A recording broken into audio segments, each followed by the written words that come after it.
ஒவ்வொருத்தரையும் வந்து பார்க்கணும்னு ரொம்ப ஆசை.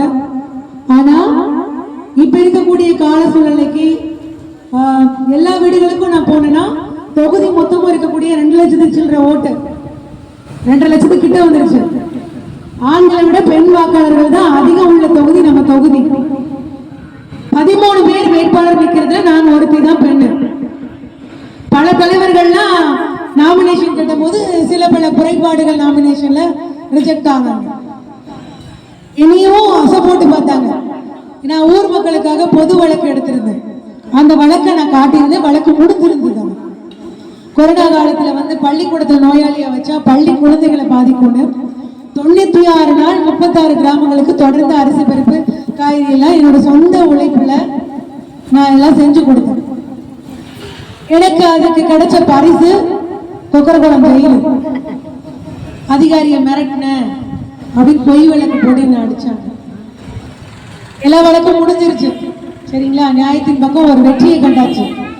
அபிடவிட்ல அதை காட்டியிருந்தேன். இப்பெல்லாம் குற்ற வழக்கு இருந்தா தேர்தலுக்கு முன்பாக 2 நாள் முன்பு செய்தித்தாள்லையும் நியூஸ்லயும் போடணுங்கிறது ரூல்ஸ். நான் வழக்கு முடிஞ்சிச்சுங்கிற ப்ரூஃபை கொடுத்துட்டேன். எத்தனை தடை! ஒரு பெண்ணா நான் வீட்டை விட்டு தாண்டி வெளியில வந்து இந்த 18 வருஷம் பொது வாழ்க்கை மக்கள் தோழிங்கிற அடையாளம் ஸ்ரீ போகர் அறக்கட்டளை மூலமாக என்னால முடிஞ்ச உதவிகளை பல சமூக ஆர்வலர்கள், பல பெண்கள், பல இளைஞர்களோட உதவியோட நான் பல்வேறு கட்டமா மக்களோட நின்றிருக்கேன்.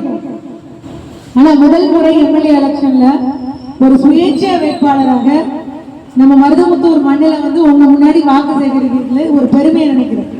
இதுவே நான் வெற்றி பெற்றதுக்கான ஒரு அடையாளமா நான் கருதுறேன். சரிங்களா. இங்க யார் யார் மோதுறாங்கிறது உங்களுக்கு தெரியணும், ஒரு புரிதல் இருக்கணும். நம்மள ஒரு காட்சி பொருளா வச்சுக்கிட்டு இருக்க ஒரு கூட்டம், நம்மளை வச்சே கண்காட்சி நடத்துறதுக்கு ஒரு கூட்டம், நாங்களாம் இவங்களுக்கு பினாமிங்கிறதுக்கு ஒரு கூட்டம், நாங்களாம் ஜாதிய ரீதியா இருக்கிறோங்கிறதுக்கு ஒரு கூட்டம். ஆனா நான் உங்களை நம்பி மக்களோட வேட்பாளரை நான் உங்களுக்காக நிக்கிறேன். இன்னைக்கு என்ன பேசுறேனோ இது 5 வருஷம் கழிச்சு கேட்டாலும் இதுதான் நான் சொல்ல போறேன். என்கிட்ட போய் கிடையாது. உங்களுக்கு நான் கொடுக்கிற வாக்குறுதி முதல் டாஸ்மாக மூடுறதுக்கு ஊராட்சிகளை தீர்மானத்தை வச்சு ஹைகோர்ட்ல கொண்டு போய் டாஸ்மாக க்ளோஸ் போடுறதுக்குள்ள வேலை. 2வது, அனுமதி மீறி நடத்தக்கூடிய குவாரி, அனுமதியை மீறி அளவுக்கு அதிகமா அள்ளக்கூடிய சரல் மண்கள், எடுக்கக்கூடிய கற்கள், அதெல்லாம் தடுத்து நிறுத்துவேன். குறிப்பா விவசாயி தன்னோட விவசாய நிலத்தை இன்னொரு விவசாயிக்கு விற்கிற மாதிரி கொண்டு வரணும். இல்லைன்னா அங்கங்க குளத்துல இருக்க தண்ணி கூட காணாம போயிடும். நாளைக்கு சோத்துக்கு வாயில வைக்கிறதுக்கு ஒரு அரிசி பருக்கையை 100 ரூபாய்க்கு வாங்கக்கூடிய நிலைமை வந்துடும். சும்மா பேசிட்டு இருக்கிறதுல நடக்க போறது இல்லை. இந்த 5 ஆண்டுக்கு ஒரு முறை எல்லாரும் 3 வாரம் போறோம் நினைச்சிட்டு இருக்கிறதுல இதுல கிடையாது. அந்த ஓட்டுப்பட்டியில போய் ஒரு நிமிஷம் யோசிக்கணும். இவங்க எல்லாம் நமக்கானவங்க தானா? இவங்க எல்லாம் இன்னைக்கு வந்துட்டு அன்னைக்கு வந்தாங்களா? நம்ம ஊருக்கு என்ன தேவை? மத்திய மாநில அரசு திட்டங்களை கையூட்டு வாங்காம லஞ்ச லாவணியம் இல்லாம நமக்கு செஞ்சு கொடுப்பாங்களா? இவங்கிட்ட நம்ம நேரடியா நின்று பேசலாமா? இவங்கிட்ட துண்டை மேல போட்டு பேசணுமா, இடுப்புல வெட்டி பேசணுமா, செருப்பை கலட்டிட்டு போய் பேசணுமா, செருப்பை போட்டுட்டு போய் பேசணுமா? 1000 வாட்டி யோசிக்கணும். யோசிச்சு பெண்கள் முடிவெடுக்கணும். அவன் தாரத வாங்கிக்கோங்க. இப்ப கொடுக்க போறான், கொடுத்துட்டு இருக்கிறான். நான் தடுக்கல. ஏன்னா அவன் சம்பாத்தியம் பண்ணியிருக்கான், ஊழல் பண்ணி சம்பாத்தியம் பண்ணியிருக்கான், கொடுக்குறான், வாங்கிக்கோங்க. நீங்க வாக்களிக்கும் போது இந்த ஒரு உரை வந்து வாக்குப்பட்டியில 12வது இடத்துல இருக்கக்கூடிய வைர சின்னத்துக்கு உங்க வீட்டு பிள்ளை எனக்கு நீங்க வாக்களிக்கணும். நீங்க என்ன சொல்றீங்களோ நான் செய்வேன். அது நியாயமான கோரிக்கையா இருந்தா உங்களுக்கு என்ன தேவையோ அதை நான் செஞ்சு கொடுப்பேன். அதுல காரியம் நடக்கக்கூடிய இடத்துல 1000 பேர் நல்லா இருப்பாங்கன்னா அதை நான் செஞ்சு கொடுப்பேன். சுயநலம் என்கிட்ட இல்ல, என்கிட்ட பொதுநலம் மட்டும்தான் இருக்கு. உங்களுக்காக தான் உங்களை தேடி நான் வாக்கு கேட்டு வந்திருக்கேன். இந்த ஊர்ல இருக்கக்கூடிய ஒவ்வொரு மக்களும் முடிவெடுக்கணும். பல ஆண்டுகளா நம்ம என்ன செஞ்சு வச்சிருக்கிறோம்? ஓட்டடிமைப்பட்டு இருக்கிறோம். ஆமாவா இல்லையாப்பா?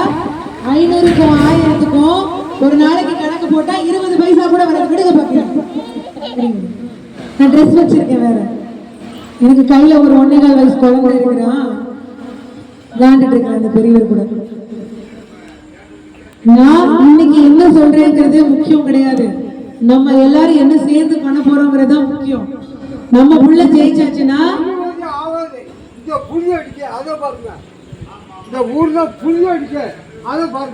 ஆமா, அளவுக்கு மிஞ்சின லோடு ஏத்திட்டு வண்டி சரி சரின்னு போகும்போது புழுதி வரதான் செய்யும். இவ்வளவு லோடு தான் கொண்டு போகணும்னு ஒரு லிமிட் இருக்கு. நீங்க யாராவது ஒரு ஆளா கேட்க முடியுமா? மிரட்டிடுவாங்க.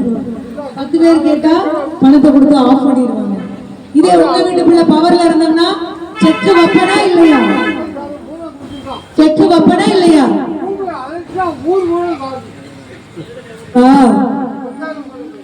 அம்பேத்கரை சொல்லலாம், காமராஜரை சொல்லலாம், இமானுவேல் ஐயாவை சொல்லலாம், பசுமொன் ஐயாவை சொல்லலாம், சுந்தரலிங்க கோனாரை சொல்லலாம். ஒவ்வொரு தலைவர்களையும் நம்ம சொல்லிட்டு பிளெக்ஸ்ல வச்சுக்கிட்டு இருக்கலாம். நம்ம பிள்ளைய தலைவர் மாதிரி ஒழுக்கமா கொண்டு போகணும்னு யாரும் நினைக்கல. அதுக்கு நம்ம மாற்றத்தை கொண்டு வரணும். அம்மா சொல்லட்டும், அவர் காலத்துல வந்து சோள கஞ்சி குடிச்சு நிம்மதியா அரிசியை வடிச்சு ஒரு தோட்டத்துக்கு போனோம், மாட்டு வண்டியில வந்தோன்னு நிம்மதியா அவர் இருந்தாரு. ஒரு குப்பை கிடையாது, தூசி கிடையாது. அளவுக்கு மிஞ்சி அள்ளிட்டு போகும்போது அந்த இடம் தேஞ்சு தேஞ்சு தேஞ்சு தேஞ்சு புழுதி வரும். அது நெஞ்சில அடைச்சு லங்ஸ் அடைக்கும். 5 மணிக்கு 6 மணிக்கு மேல வெடி போட கூடாதுமாங்க, அப்படித்தான் போடுவாங்க. சரிங்களா? ஏதோ வறுமைக்கு வாயாப்பா நான் வந்து கொண்டு வரணுமா? மக்களை மாதிரி நான் வந்து ஓட்டு கேட்கணும். நம்ம தேடி பிடிச்சு ஓட்டு போட கூடாது, நம்ம வந்து ஓட்டு கேட்கணும்.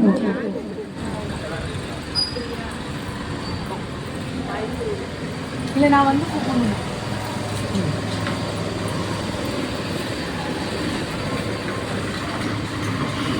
நான் படிச்சிருக்கேன், எனக்கு தொழில் இருக்கு, நான் பாட்டு செவனேன்னு 3 நேரம் சாப்பிட்டு ஜாலியா நான் இருக்கலாம்.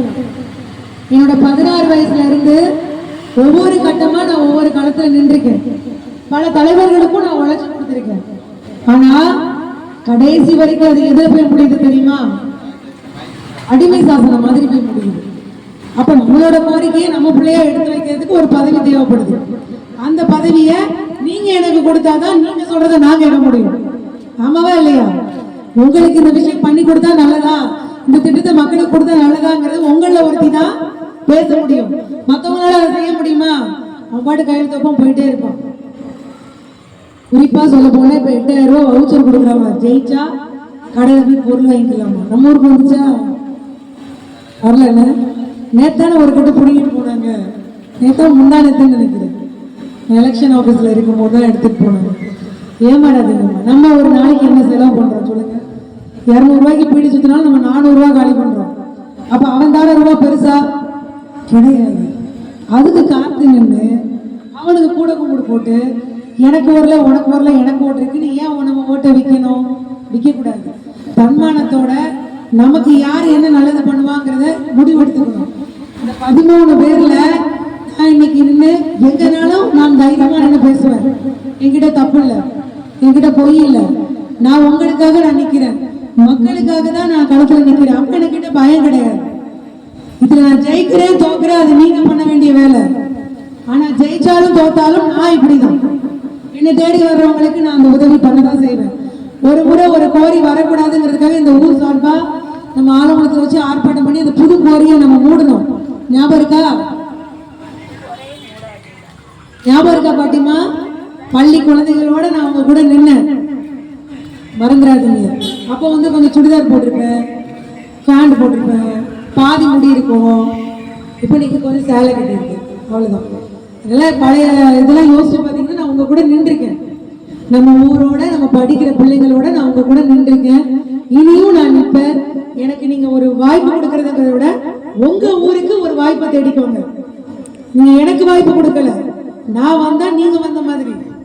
நாளைக்கு எந்த இலக்கினாலும் பாப்பா எனக்கு இதை பண்ணி கொடுமா, எனக்கு இது வேணுமா அப்படின்னு நீங்க உரிமையா கேட்கலாம்.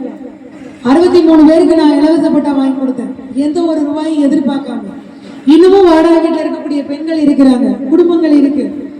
ஊனமுத்தவங்க ஓட்டு இப்ப 85 வயசுக்கும் ஊனமுத்தவங்களுக்கும் ஓட்டு வீட்டுல வந்து வாங்கினாங்களா? நிறைய ஊனமுத்தவங்ககிட்ட போய் ஓட்டு வாங்கல, கண்டிச்சு கேட்டேன்.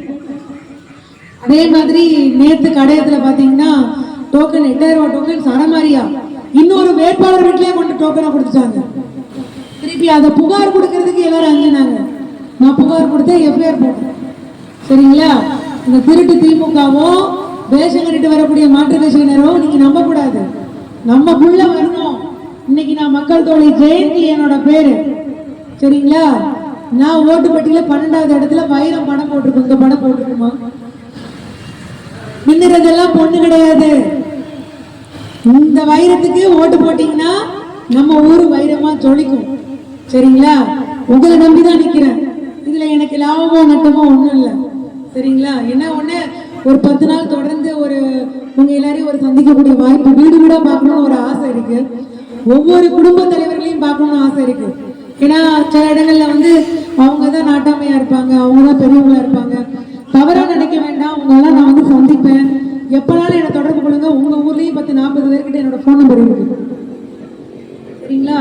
ஈஸியா இந்த என்னோட போன் நம்பர் தான் 86 95 05 25 26. ஓட்டு சீட்டெல்லாம் உங்க கைக்கு சேர்ந்துருச்சா? முத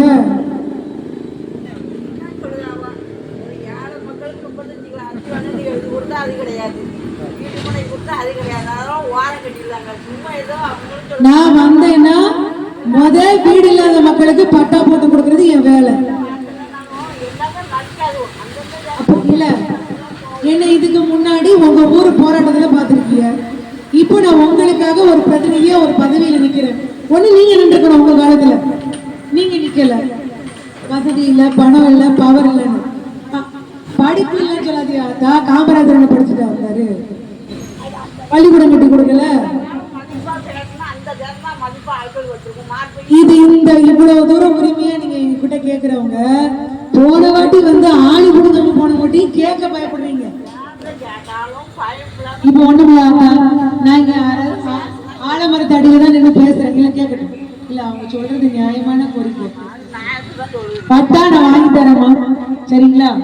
நான் ஜெயிச்சுட்டேனாலும் ஜெயிக்கலனாலும் யார் யாருக்கு பட்டா இல்லையோ என்னை கூப்பிடுங்க, மனு கொடுங்க.